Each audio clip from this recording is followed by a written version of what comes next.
Hi there and welcome to RedRisks. My name is Sunny Gopal. Now, this is a live event and of course things can and they do go wrong. Those gremlins are not too far away. So please bear with us if we do hit any sticky spots as we try and resolve them. And just to let you know that these shows run twice a week, Tuesdays and Thursdays. The Tuesday show is at 7 p.m. in the evening, UK time. The Thursday show is on at 3 p.m. in the afternoon, UK time. The Thursday shows have a campfire setting and it involves the stream team, which are a group of good friends and colleagues from across the world who are risk and safety practitioners. We open up the Pandora's box and discuss lots of interesting topics. Now, on these live events, we discuss a whole range of topics from career development, health and well-being, risk management, workplace safety, and process safety. And we try and mix and match to make sure that we're engaging you out there in a lot of these discussions that are taking place. And of course, if you missed the show, which is always possible, we have our own YouTube channel, which is just RedRisks. Subscribe to that, and I can notify you through there. And also, you can watch the past recordings with our guests and also with the stream team. Of course, with it being a live stream, it's a great opportunity to connect with like-minded individuals out there. We have a live chat feature, so you can always ask us tough questions and also put some of our guests on the spot. Let's get engaged. So, ready? Here we go. Oh, a bit sad today, if I'm really honest. End of the year show. But to be honest with you, I'm sure many of you will be pleased to see the back end of this year. It's been a pretty tough year for all of us. Wherever you are in the world, thank you for joining us again. And listen, rather than me waffle on, I'm sure you're very, very interested to know who's on camera. So I'm going to bring everybody one by one and let's kick the show off and get right down to it. So this is in no particular order. We've got Jorge from Mexico. Buenos dias, Jorge. How are you? And Charlie in Riyadh. Hey, Charlie. How are you? Good. And we've got Jeanette. Jeanette. Hi from Holland. Hi. Nice to see you. Salom is in Ghana. Hey, Salom. How are you? And we have a very special guest today, Louise Hosking. Hi, Louise. How are you? Hi. I've crashed the party. You're always welcome. We've got Tanner in Abu Dhabi. Hi, Tanner. How are you? Hello. Good evening. Good afternoon, everybody. And Sanjay, who's also in Abu Dhabi. A very, very warm welcome to each and every one of you. Hello, everyone. This is 3 days before Christmas, and we said we'd have a sort of an end of the year show, a bit of a party. It's a shame we can't all be face to face, and blowing those sort of whistles and throwing those streamers about. But listen, thank you very much. I really wanted to. I don't have a sort of a format for the show today, and I wanted to sort of take us all sorts of direction, talk about all sorts of things which are going to be interesting. So let me first start, I guess, with going around each of us and saying, what was the sort of highlight of the year for you, and get some thoughts on that. So maybe let's start, Louise, let's start with you. What was the highlight of the year for you this year? I guess I know what it is, but anyway. Oh, talk about putting me on the spot. Well, I mean, that's got to be, actually being nominated by my peers to become president-elect, which means I'll become president next year. So, I mean, that's an absolute honour and something that I've worked very, very hard for. But yeah, huge challenges ahead. But, it's a great honour to represent almost 48,000 IOSH members around the world. So, yeah. Well, I'm really pleased, and it's you deserve it. You've done a lot of hard work behind it as well. I'm going to jump over to Jorge. Jorge, how are you? You on mute still, Jorge? Nope. Hi, everyone. It's nice to see you here at the end of this year with this crazy year, but here now, and we are ready to start the new year with a new hope that everything will be okay. Absolutely. And I might just add that Vince, welcome to the show. Len, welcome to the show. Nice to see you on there. And of course, don't just restrict to us waffling on. Vince and Len, if there's a highlight for you for the year, chuck it up there on the live chat. Let's catch your thoughts as well. Charlie, what about you? What's the big thing for you going on in Rio? There's too many things that have gone on this year, and I want to try and remain positive. I know everybody's suffering and things like that, but the big thing for me was meeting all of you and being invited on as part of the stream team. That's number one. Number two, and quite close behind, was Dave Snowden for me. Yes. A real privilege to be on and discussing things with him openly. Closing in behind him, Dominic Cooper, getting a chance to speak to him as well directly was excellent. But looking forward to the new year with a positive slant. I think we have to. I don't think there's any other option. Got to be positive but realistic. And other than that, it's been a pretty busy year for me. But meeting you guys, being invited on as part of the team, Dave Snowden, of course, Dominic Cooper, and a variety of other things. But looking forward to the new year and a fresh start, to be perfectly honest. I still remember the day when you chimed in on the live chat when we talked about leadership stuff, and it was really nice because I said, well, we must get together on the Zoom and have a chat, and then it just snowballed from there. It's a real pleasure to have connected with you, and I'm really pleased to connect with everybody on live chat. Loving the t-shirt, by the way. I like it. Yeah. Stream team. We must start merchandising that. Oh yeah, listen. No, yeah. I've already trademarked it, so. Okay, good on you. And coming straight down, Jeanette, highlight for you this year. Oh, I almost forgot to unmute myself. Hi guys. Hi. I think as for anyone else that this year was challenging from many perspectives, but at the same time, I looked at this year as a year of opportunities, new opportunities that you would never ever think before. For example, this year I had my first interview with Dominic Cooper and his message to Poland, Eastern and Central Europe, and it was a very exciting experience for me. And then I joined the stream team. That was another very interesting event for me, and I'm so happy to be part of this team, guys. I'm very happy I met you. From other perspective, I believe it was something that we had to look differently at the role of health and safety practitioners. And I think it was challenging not only for the companies, organization, workers, but I think it was also challenging to find ourselves with a new role and maybe new challenges. And as I said, new opportunities for all of us. Thank you. I'm enjoying this our party tonight, and I'm looking forward for more discussions. Well, it's very well said, and thank you, Jeanette. It's a good thing you said about the stream team, and I feel the same way about that. Now, Mr. New Daddy, Salom, come on. What's going on? Okay, a lot of milestones achieved this year, definitely. In the midst of the COVID pandemic, by God's grace, I've been able to achieve some milestones.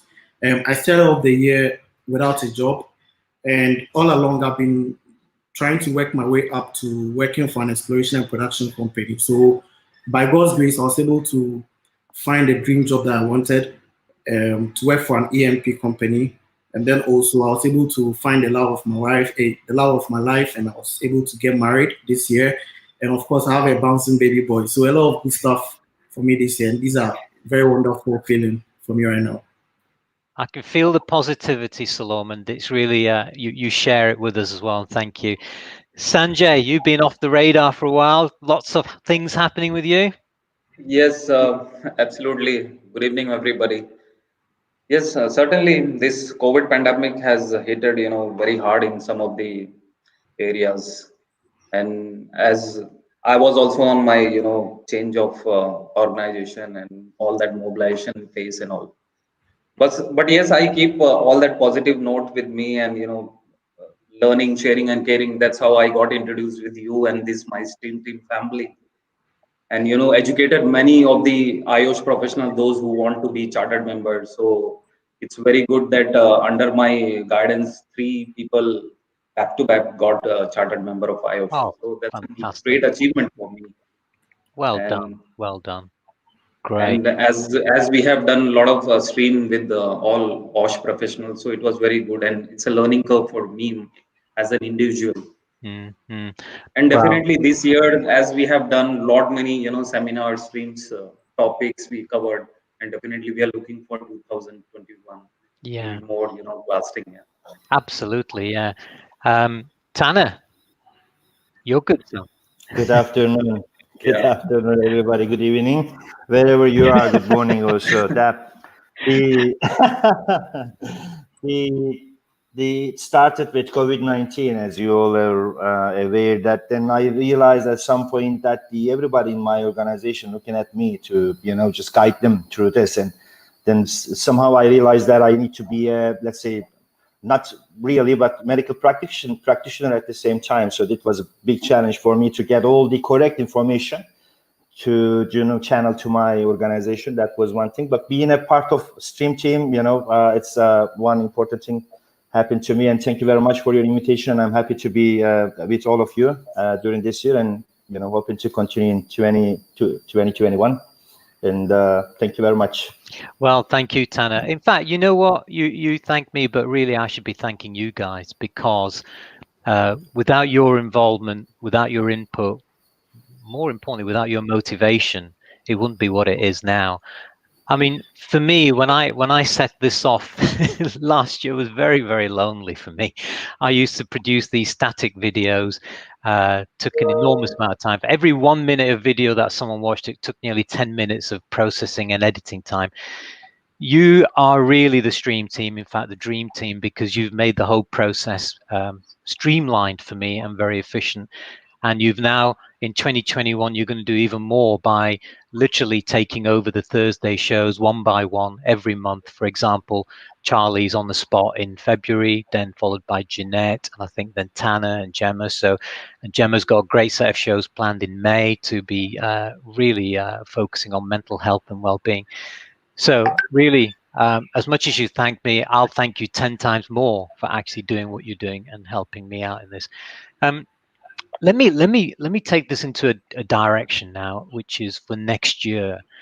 And I want everybody on live chat. I know there's a load of you on live chat at the moment. I see lots and lots of people on there, Klaus, various others. So if you feel there's something that we should cover next year, bear in mind at the intro, we talked about career development. We did a poll on LinkedIn. It wasn't hugely promoted, but I always think if you get a snapshot of what people think, it's generally not a bad indicator.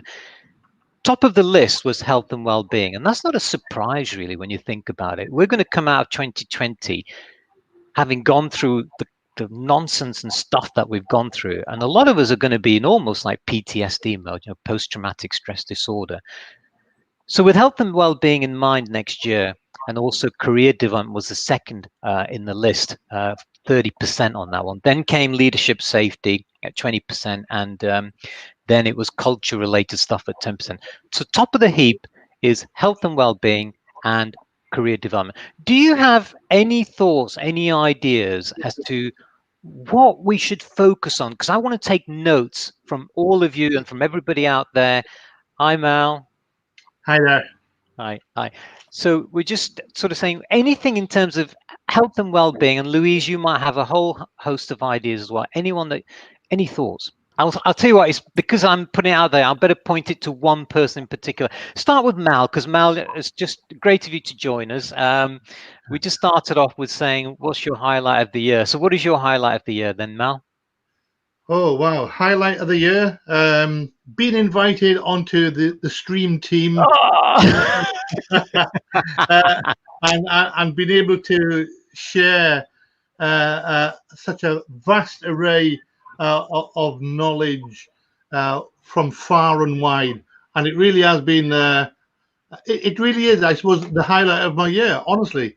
That I'm sitting amongst such a plethora of elite personnel, and of course the guests that we've had on, Dave Snowden, Dominic Cooper, and Terry, and it's too many to name. Yeah, I mean it really has been, for the short period that I've been on, it's been a great insight into what goes on elsewhere. Even even the guys that have boots on the ground, like Charlie. Charlie's actually working the same time as he's transmitting here. You know, it always amazes me how he manages to fit the time in. But yes, that's the highlight for me. Is this team? You'd be more impressed with the T-shirt Charlie's wearing. Oh yeah, Stream team. Love it. So staying with you then, Mal, as you know, health and well-being. In fact, Vince has come in with a question now. He says, after 10 years of, is it a question? After 10 years of serious disabling back problems and 16 various procedures, including 3 decompression surgeries, the last one, 23rd of October 2019, I've had a virtual pain and trouble-free year. Played lots of golf, you lucky devil. Missed traveling professionally. Wrote from scratch my second complete and conforming ISO 45000 management system. Well, you know, Vince, I think what you're saying there is that you've had a higher quality of life, haven't you? When you got your work-life balance a bit better there. And so in terms of health and well-being then, Mal, I mean, what do you think we could focus on a bit more next year? And this is to everybody. Yeah, I think for us, the focus next year will undoubtedly be the aftermath of COVID, dealing with many issues. And I would think the one that's going to come to the fore is going to be mental health, without a doubt. Yeah. And how people are actually going to cope, whether they may be made redundant, or they might have a lesser position, or even a smaller salary just to keep the company afloat, because people will do that. But I think that is going to happen far and wide. So certainly, I think the fall will be mental health.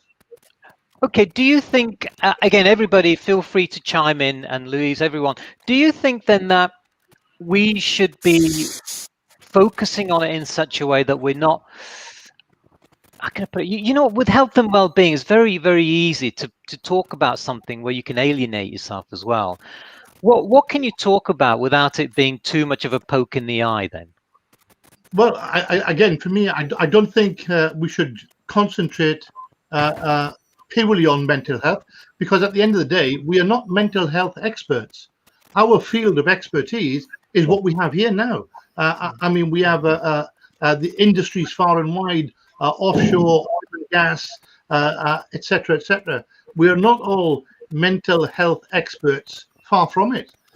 We might have some background knowledge in how to cope with day-to-day things, but we certainly need to look at, I think what we've currently done as far as the stream team is concerned, I think we've done really well, not to focus on one particular subject, but trying to keep it as broad as possible. And that keeps people's interest alive, in my opinion. Well, Tanner, you had your hand up. I want to go around everybody, catch everybody. I know we're going to take a few minutes, but wanted to say that maybe one topic should be behavior-based safety. Then, you know, in the WhatsApp group that we were discussing, so I was reading the you know, comments, and to be honest, that I have installed one successful behavior-based safety system back in Abu Dhabi construction project, Abu Dhabi airport construction project, and I would like to share the details, you know, with every one of you at some point, that we should understand that why people, you know, do the things and what are their motivation, you know, behind when they are making violation on the safety, when it comes to safety violations. That's one topic that I think we can be you know, yeah. Well, the great thing, Tanner, is you're in command and control in March, I think, aren't you? March is all yours, so you can direct lots of shows on that, whichever way you want it to go. I mean, we can do it up front beforehand as well. How about others? I mean, Jeanette, Louise, what's your thoughts? I know you're both going to jump in together sometime. Let's start, and Jorge's got his hand up. Jeanette, let's start with you.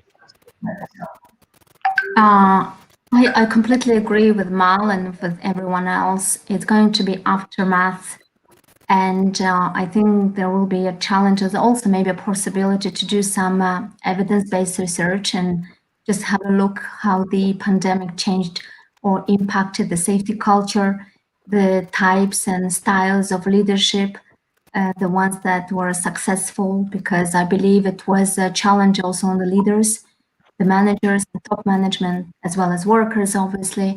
We're talking about the mental health. It was also ability to manage the changes.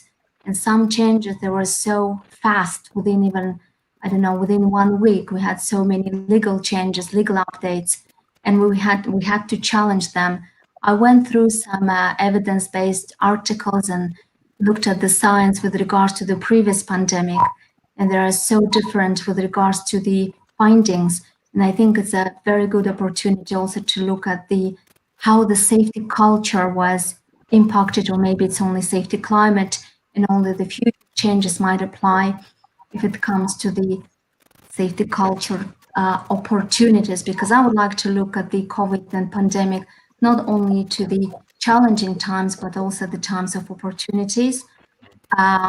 Also looking at what Mal said about, what Tanner said about the role of health and safety practitioners, being medic, being counselor, being manager, being leader, and trying to adjust to those changes with the future role, and maybe something that we'll have to develop and consider in the future educational curriculum with regards to the mental health and the role of health and safety practitioners managing pandemics.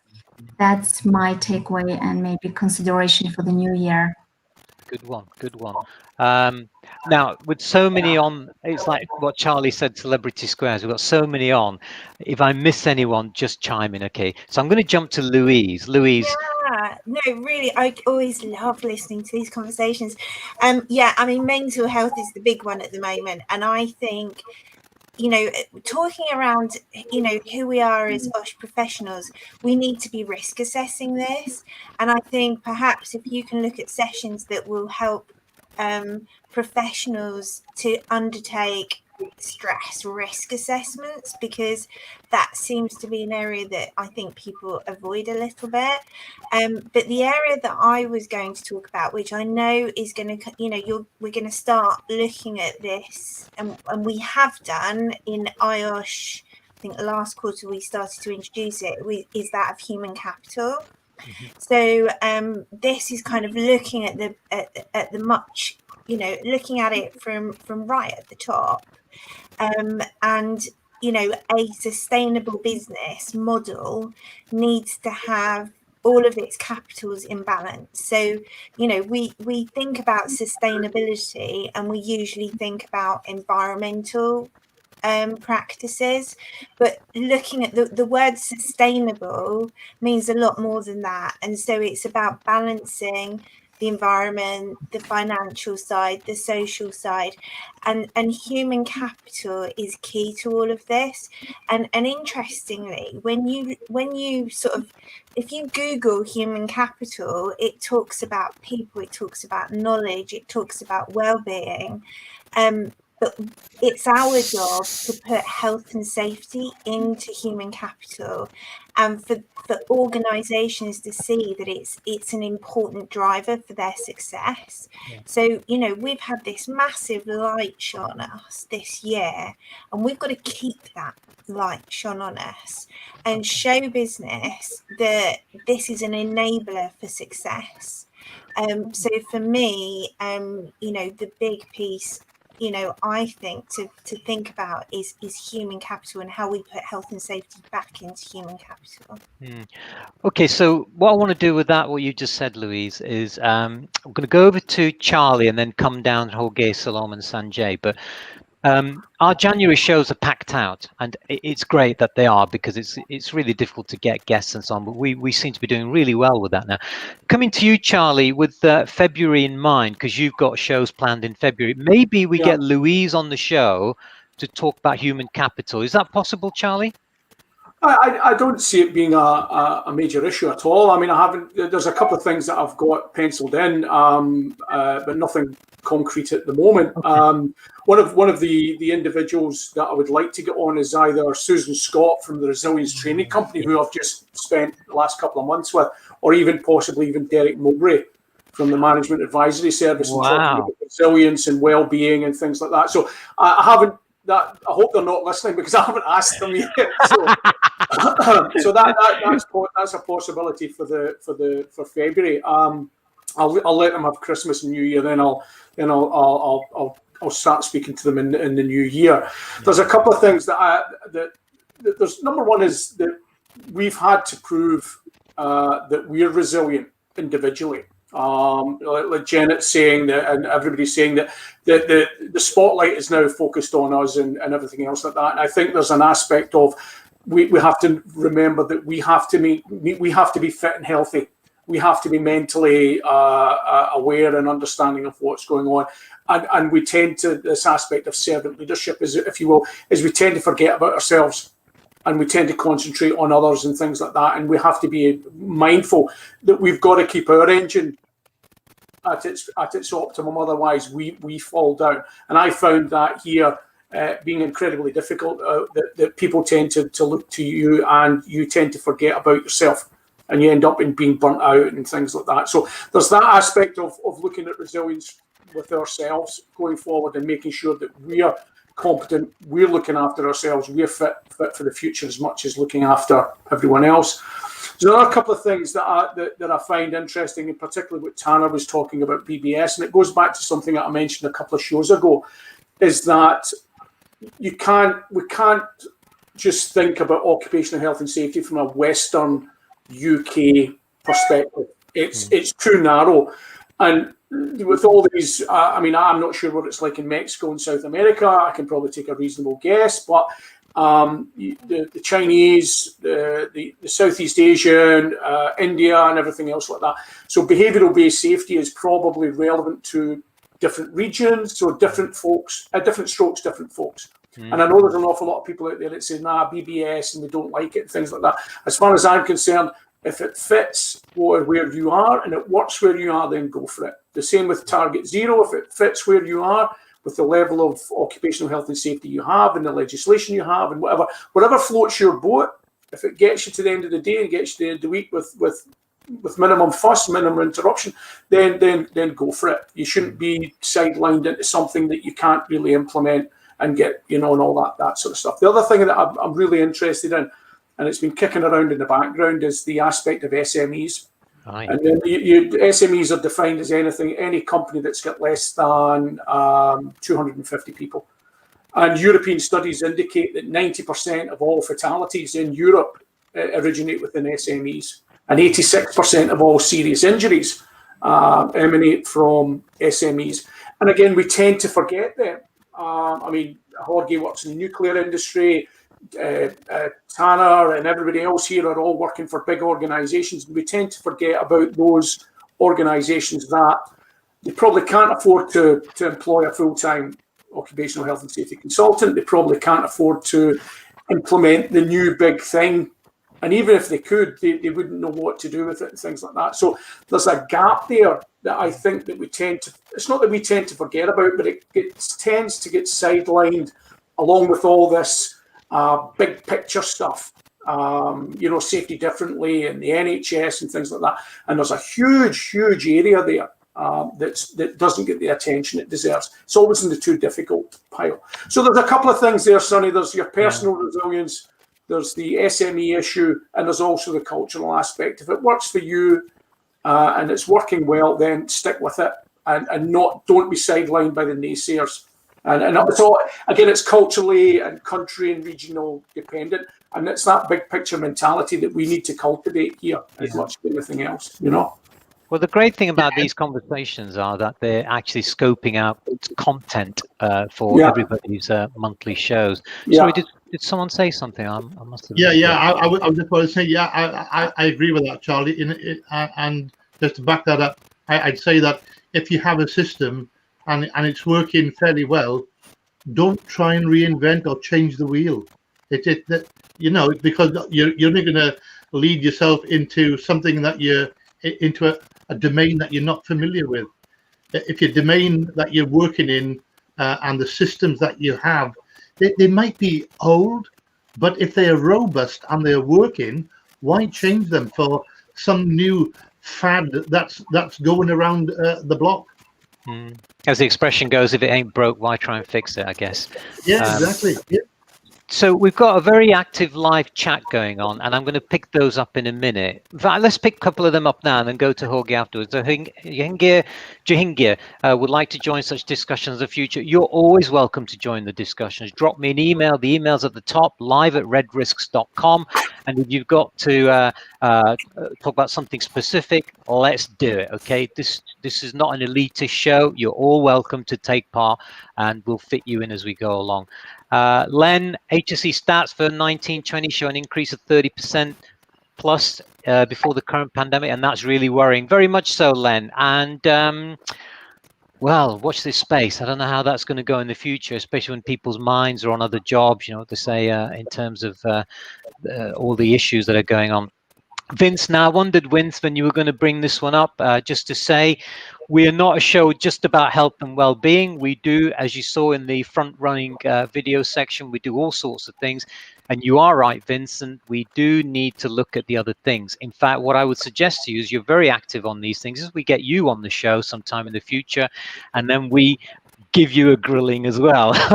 No, not really. We just get you on the show and we talk about this openly. Let's put up our grown-up trousers on and do that. All right, Vince. So the invitation's there. Let's get on with it. Vince is agreeing with you, Louise. Human capital, absolutely yes. 2.3 million dead workers every year without fail. What happened to that human capital? In fact. I mean, just to say, Sonny, in relation to this and the piece that we've been discussing, I work predominantly with SMEs, so I understand the challenges that they face, but I come from a corporate background. So the angle that I personally have been looking at in respect of human capital is how we push it down the supply chain in the right way. Because it's very easy for these big corporates to sort of create dictates that are just not possible or feasible, and you can't necessarily translate it globally either. So, you know, that is definitely an area that I think as OSH professionals we need to understand more about, and how our supply chains work, because it's no good if we're just moving that risk somewhere else. Yeah, passing on the what they're kicking the can down the street, as they say. Len, China is having to. I think the human capital thing, Louise, we definitely need to do. Okay, we need to do a separate show in the week to catch that up, because I'd rather do it at the front end rather than, you know, third quarter or whatever as we drift on. So let you and me talk about that. If Charlie can fit it, great. If not, we'll sort something out. China, Len's saying China's having to accept and deal with mental health illness, and the international response will have to change as well. Well, Len, you know, I think lots of responses, attitudes, and mindsets will have to change going forward on this. Now, Jorge. Okay. Get back to you. Well, it's not some new talk about the COVID. It's a risk. It's a risk that we need to deal with. And returning to the basis, excuse me, we have to analyze and we have to take some actions. Is the normal way that we follow when we have a risk and we need to deal with. And of course, some action are in different areas, in my point of view. One is culture. Culture are the people. And when we are talking about culture, it's not the same talking about people who has a lot of studies, a lot of preparation, and the people who is young, who is starting. And they have another kind of goals and thoughts on his mind. And of course, they need to have a mental health, because it's something that we are dealing with 24 hours per day. Just when we are working, and after that, when we are at home, and when we talk with our family, always COVID appears. And many people is afraid, and many people is in panic situation right now. And when we see something good with all the stuff that all the people, excuse me, the research people have a new goal with the vaccine, a new modification of the COVID appears, and the people is afraid and is in panic. And of course, I think that maybe we need to take some action about mental health that you and all the team talks before.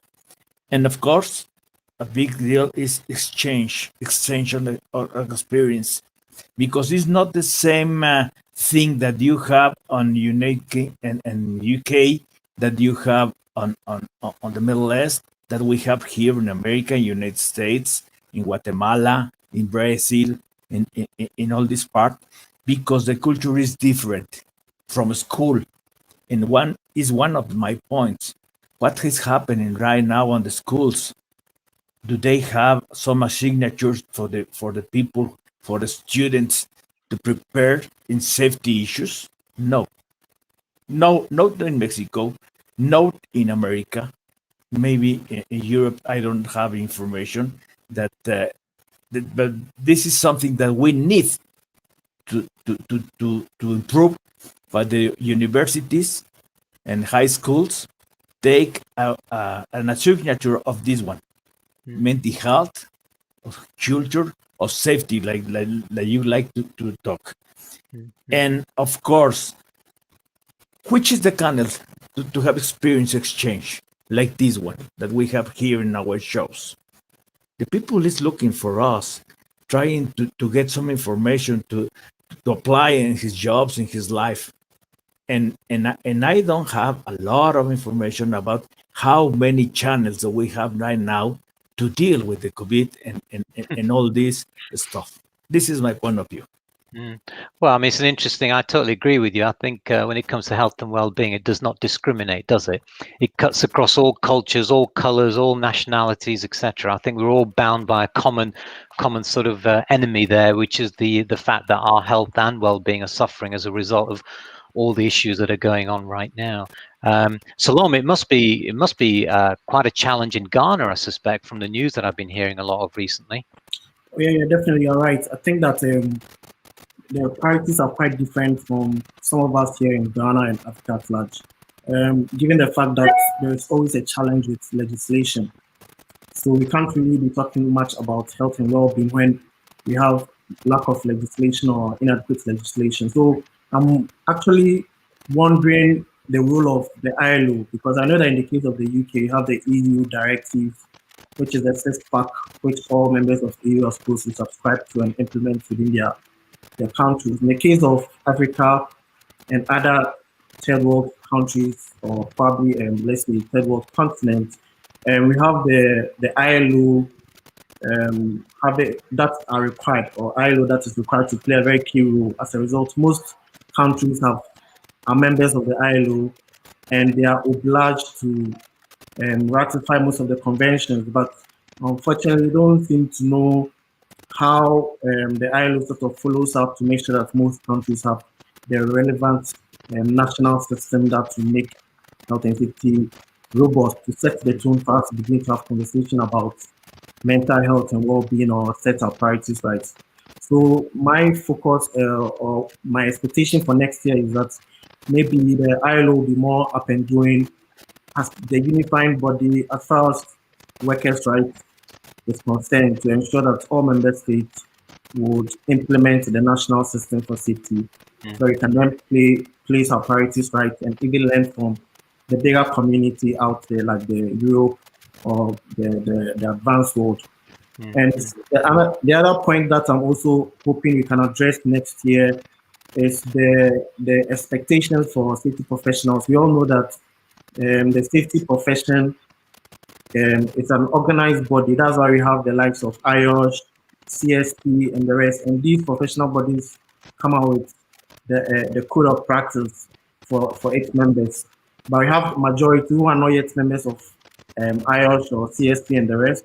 As a result, they are not really privy to the general code of practice that should guide the profession.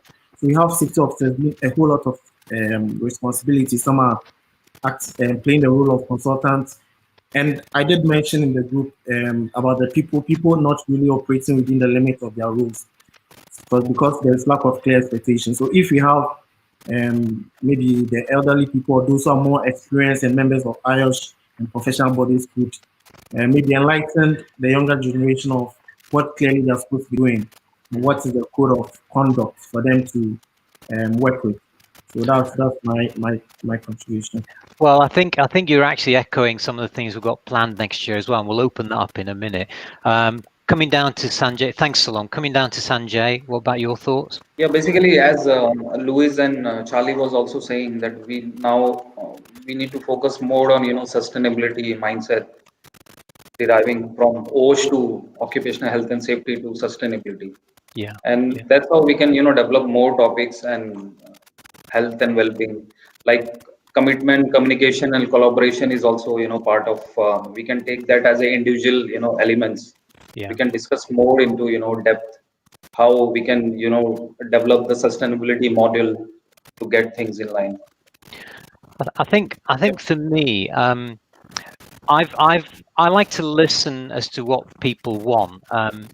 Taking the show in a certain direction based upon my needs is not what I'm expecting. So it's what everybody needs. Otherwise, it's pointless having a show like this. They say I'll be the only one watching it afterwards, right? So definitely for next year, health and well-being is a big, important subject. Career development is also a big subject.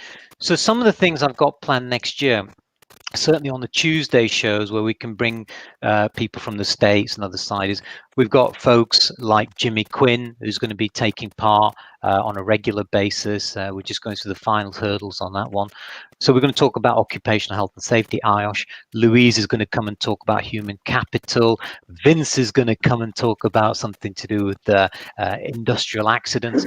So there's lots of stuff going on. Also from the career side, I've got someone from NEBOSH coming along, the Learning and Development Director from NEBOSH coming along, and also I'm talking to someone else from NEBOSH. We've also got Clive Johnson coming from IIRSM next year. He's the president of IIRSM. Lots of great stuff happening, but not just to say we're just going to be focusing on career development, health and well-being. We've also got other people like Larry Sen, who's the godfather of corporate culture. So lots and lots of stuff happening. I want to put it out to live chat. If there's something that you think that we haven't done and we should do for next year, tell us, because there's a lot of people on chat. I can see you on there, and don't be shy. Just put it on chat and just let us know.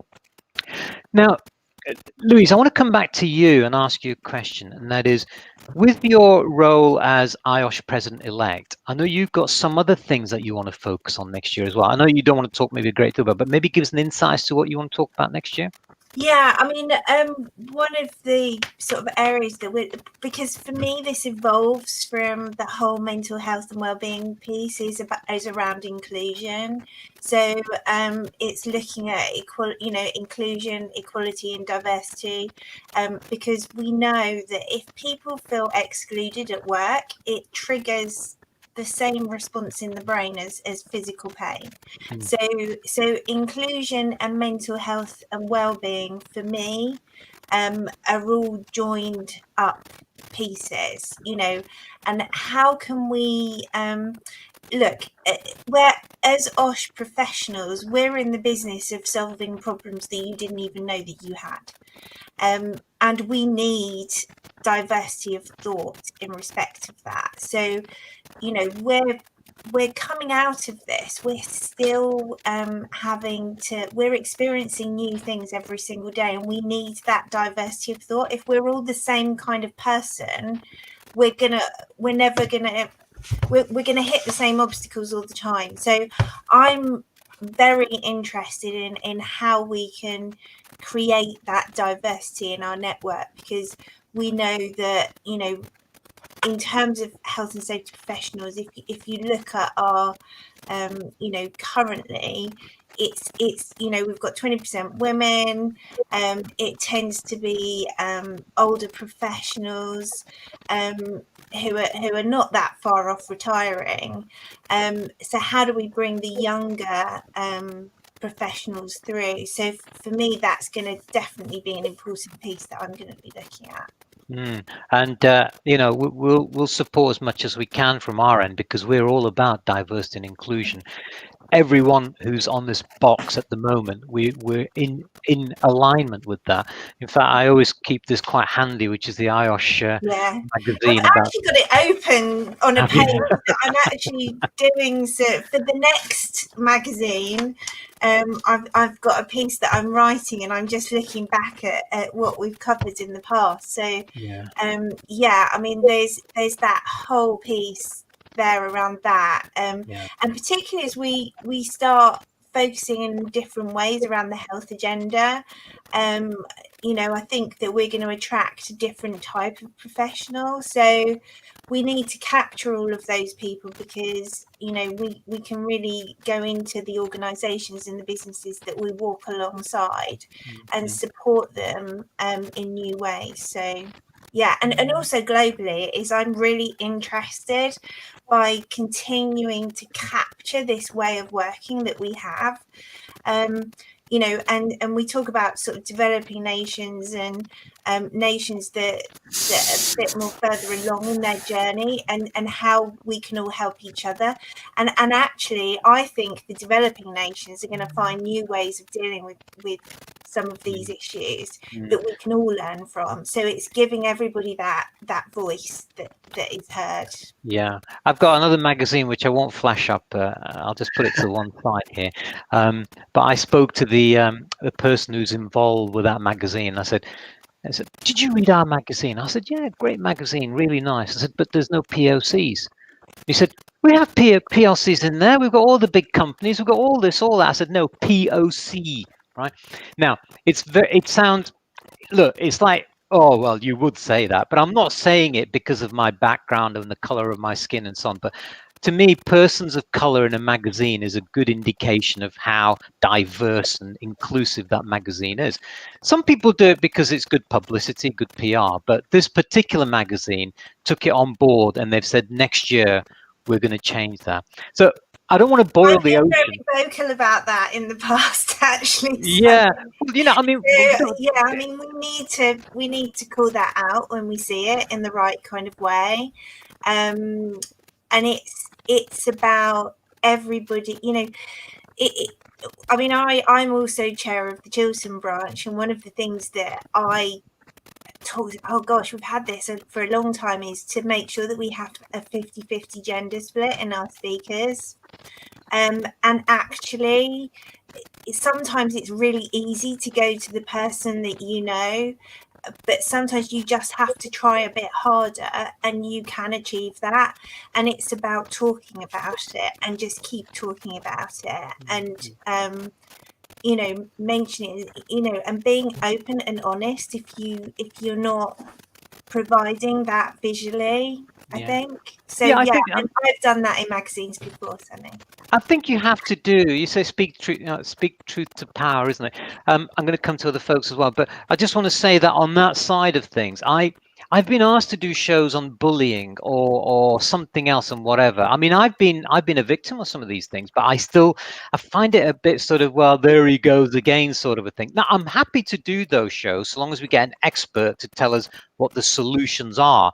You don't want to know about my problems. You want to know about some of the solutions that we can do to or have to get over these things. Now, just before we go to some of the folks, let's just take a question from, or a point from Vince here.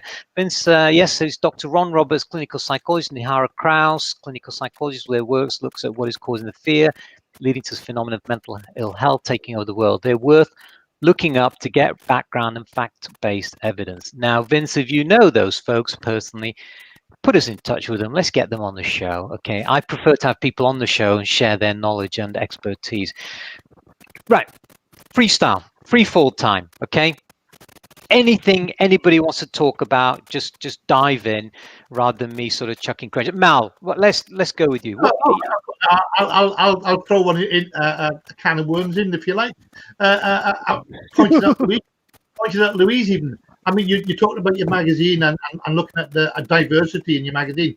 This is an ideal forum to talk about in your magazine because it is so diverse. I mean, I suppose it's strange for me in as much as I'm an ex-military man, and when I served, we never ever saw the difference between colour. It was never ever an issue, and I can't for the life of me still get over the fact that civilians bleat on about it all the time. I'm thinking, what's the matter with you people? if someone is getting promoted, they get promoted on merit, not because they're white or they're black or they're indifferent or they're disabled or whatever. They'll get promoted on merit, and that's what it should be. I'm not going to get on. I'm trying to stay away from. You have to. This is the problem with this. You can easily get on a soapbox about these things. It's too easy to do that. Do you know what I do, Mal? Having listened to Dave Snowden and a few other people this year, the one thing I've done is I've got educated in the process. Prior to these shows, I had views of things. Now I've actually got definitions for things. Okay. So, for example, diversity and inclusion. This is the way I look at it. Diversity is about having a seat at the table, and inclusion is about having a voice at the table. That's it for me. It's not about different lenses of color or age or whatever, nothing else but just that. When you talk about robustness and resilience, I take this from Dave Snowden's Kinevin stuff, and he talks about robustness being about the toughness, to cope with things. Whereas resilience is about like being an elastic band, and that is to recover quickly from adversity and challenges. So on. Those are the only things that I've committed in my mind. So I don't start talking about color or bullying or whatever. If they fit in that box and it does something for people and it helps them, that's it for me. Would you agree with that? Absolutely. Yeah, I Yes. would. I really would. I mean, going back to Louise, I'm changing tack slightly because I don't want to get into the political agenda of things because we can fall into that trap quite easily. Again, back to Louise, and here's something else for you if you're looking at diversity. IOSH, when I'd done my certificate way back when, we talked about health and safety and things like that. However, there was very little when we're looking at specialist areas of work. I mean, if you're working in a nuclear background, for example, or if you're working in petrochem, renewables, offshore, they all have specific nuances and differences to what run-of-the-mill health and safety is. And maybe, just maybe, this is something that IOSH should pick up on and look at when they diversify in, pick out something specific and concentrate on that. So that when you have a safety professional who wants to go into the offshore business, he is armed with the underpinning knowledge which is specific to that industry, as opposed to trying being a master of all trade or a jack of all trades and master of none. Yeah, I think next year is going to be interesting, Mal, because with Jimmy saying he will take part in the shows every month, we've got an opportunity to act as a conduit for communications. Yeah, we may not be able to influence any of that stuff, but what we'll do is provide some sort of a sounding board, if you like, an echo chamber of some of the discussions that are going on. So Mal, I think those things that you've mentioned are really important in terms of things we do need to bring up next year. I'm sure Louise would concur with that. Sorry. Can I just say, just to respond to Mal, I think one of the great things, if Jimmy is able to come on the show a bit more often, is to explain some things, because we actually do have sector groups within IOSH, and we've got an offshore sector group. So we do have sector groups. So if people are in a particular industry, they can become a member of a sector group and get support and mentoring and so on from people that are specific to their industry. And something that Jimmy and I are doing at the moment is talking to all of those sector groups about how we can promote them. So the kind of thing that Jimmy can do if he comes on a bit more often is probably explain some of those things. I never knew about that. Yeah. How many of you knew about that? Well, I mean, I know HSE, the governing body, they have groups specific to nuclear industry. They have it for offshore, but offshore is only, I say, recent years since the Piper Alpha disaster, where they decided that it should be regulated, and that's when they have now the offshore element as well as petrochem, and ordinary factory inspectors. Well, And I mean, I didn't know IOSH had that those little elements as well. no. Well, I think IOSH is one of these outfits where there's a lot of things going on, but we don't get to know about, even though we have access to it. And I think with the shows that we've got planned, maybe it's a great opportunity to learn a little bit more as well as to what's happening. Do you know, guys, you won't believe it, but we're 56 minutes into the show here, and we must be all having a whale of a time. Can I just say a quick shout out to Lou over in the States? I know you're watching the show, Lou. It's always a pleasure to see you on here. Lou is in the armed forces out there, and he's been a pretty avid supporter, so thank you. And you see Mal waving in the corner there. So listen, guys, wrap up basically. So I want to get each of your thoughts going forward, just a little closeout thought, and then you've left me with lots of things to think about. I have to get my head around it, but let's start in the order we've got there. So Jorge, with the last few minutes, believe it or not, that much time has gone past. What are your closing thoughts? Anything you want Santa Claus to bring for you? Feliz Navidad, as they say. Okay. Gracias. Feliz Navidad. Well, as I start on the beginning of this show, is this one a crazy year? And I think that nobody will be prepared to deal with all the things that we are dealing with now. The new year is something like we have, in one part, hope that the new beginning will start, but the problems will appear since the first day, since hour of the new year. The people have a lot of things to do, a lot of tasks to perform, and they need now more helpful for people like the stream team, that we can provide them some guide about what way to follow, because the problems and the risk will be there for the rest of the year. I think so. I don't expect that the things change like the normal behavior that we have on the past years. But this is a good channel. This is a new opportunity to the people to catch experience and to ask for new rules, to ask for new way to perform the activities on the job and at personal way. For example, remote risk analysis. This is something that maybe we need to cover on the future. Good idea, people, okay, yeah. Because there is a lot of problems there, communication, different time around the world, and the people don't have a lot of information when they are in a remote position trying to take expertise in this way.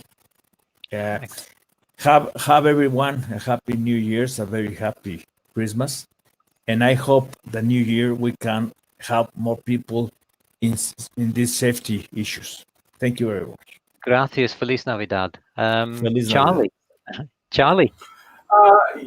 Two big things for me for the new year is if we're going to talk about well-being and mental health and performance outcomes based on people being fully engaged in the workplace, then you've got to start with yourself primarily. And I think that the challenge is not getting other people well.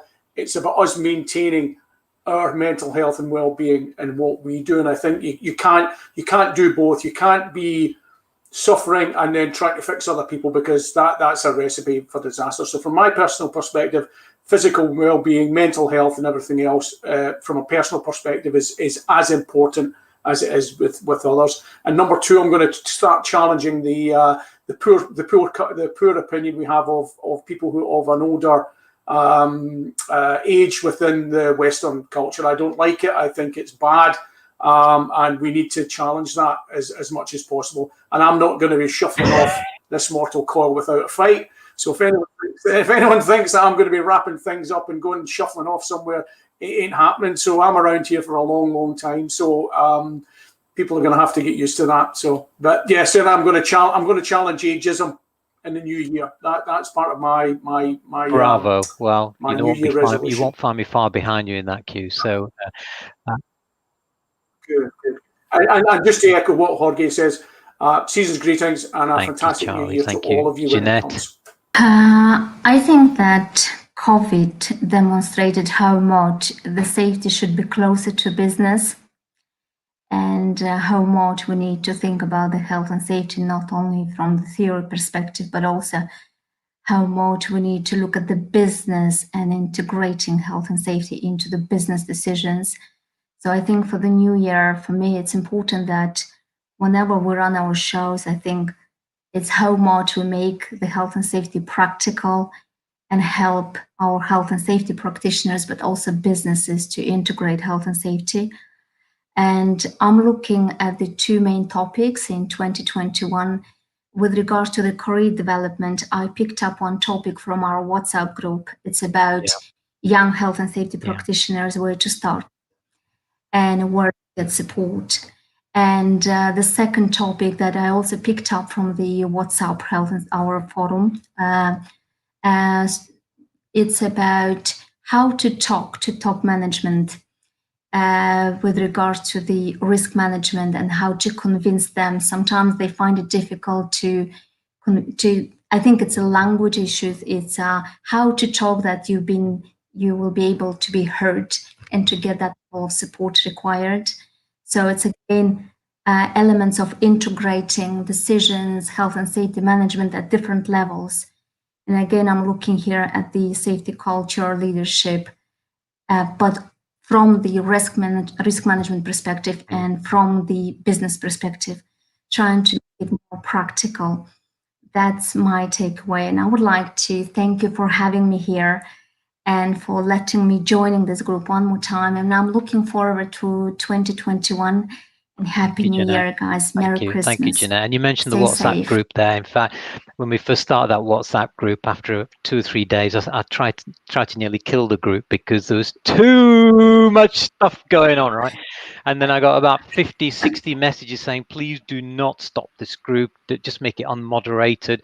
And you know what? I'm really glad people talked me out of it, because I just watched the conversations on there and I learned things as well. So Jeanette, thank you for pointing that out. Mal, got your Welsh flag still behind you there, going strong. Tell us now. Yeah, come to me last. You won't regret it. Yeah, I know it was a close call on that one. Thanks, Mal. Is there anything else you want to say about for next year? Yeah, I just said come to me last, and I'll close out. Oh, I was going to go to Louise last, but okay, that's fine. Oh, yeah, right. Okay, I know. Okay. Don't. I'm on the. Listen, it's a slow day. All right, so let's go to Salom. Okay. For me, my advice to most of every young safety practitioner is that given the challenges that we faced in 2020 with the COVID pandemic, we should all learn to have that kind of personal resilience. Just to buttress the point Charlie made, we need to have that personal resilience to be able to drive through adversities. We don't know what comes, the kind of challenges that we'll be facing come 2021, but we should be able to have that kind of strong will to be able to overcome. Because even in such adversities, people have been able to cross major milestones. So we should be able to have that kind of strength to be able to trudge along. And then also another thing that I'll be doing personally to my community of safety professionals is to be able to also take action. Those of us here, we want to equally match up in terms of what everybody else is doing across the globe. Like digitize safety, be able to have a podcast and have a live stream, bring everybody together, have meaningful safety conversations in our own context, so we can be able to contribute something meaningful to our community. So that's something that I'm looking forward to championing come 2021. So on that note, I just want to wish everybody a Merry Christmas and a Happy New Year. All right. In fact, Salom is embarking on a podcast of his own, which will be a very pioneering stuff in Ghana. So Well done, Salon. Louise, I want to leave you to last, but I've been told I'm going to go around. I'm going to go this way and go to Mal at the end. So, Louise, over to you. Hi, yeah, thanks. Thank you so much for letting me crash your party, because I love listening to all of this. It really helps me hugely. If anybody follows me on LinkedIn, they'll see that I do like a Monday motivation, a Friday feeling, and all these kind of things. And I've done a Talking Tuesday today.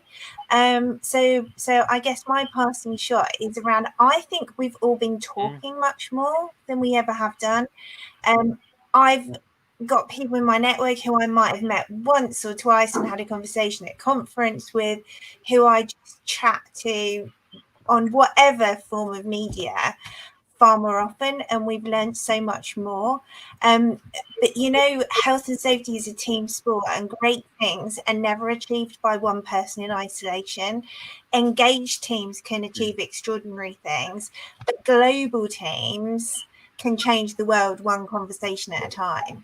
And that's what I'm hugely excited about. So yeah, that's my piece. And happy Christmas, everybody. And just as a kind of tailor to that, this time of year isn't positive for everybody, and different people, you know, an awful lot of people will be on their own this Christmas.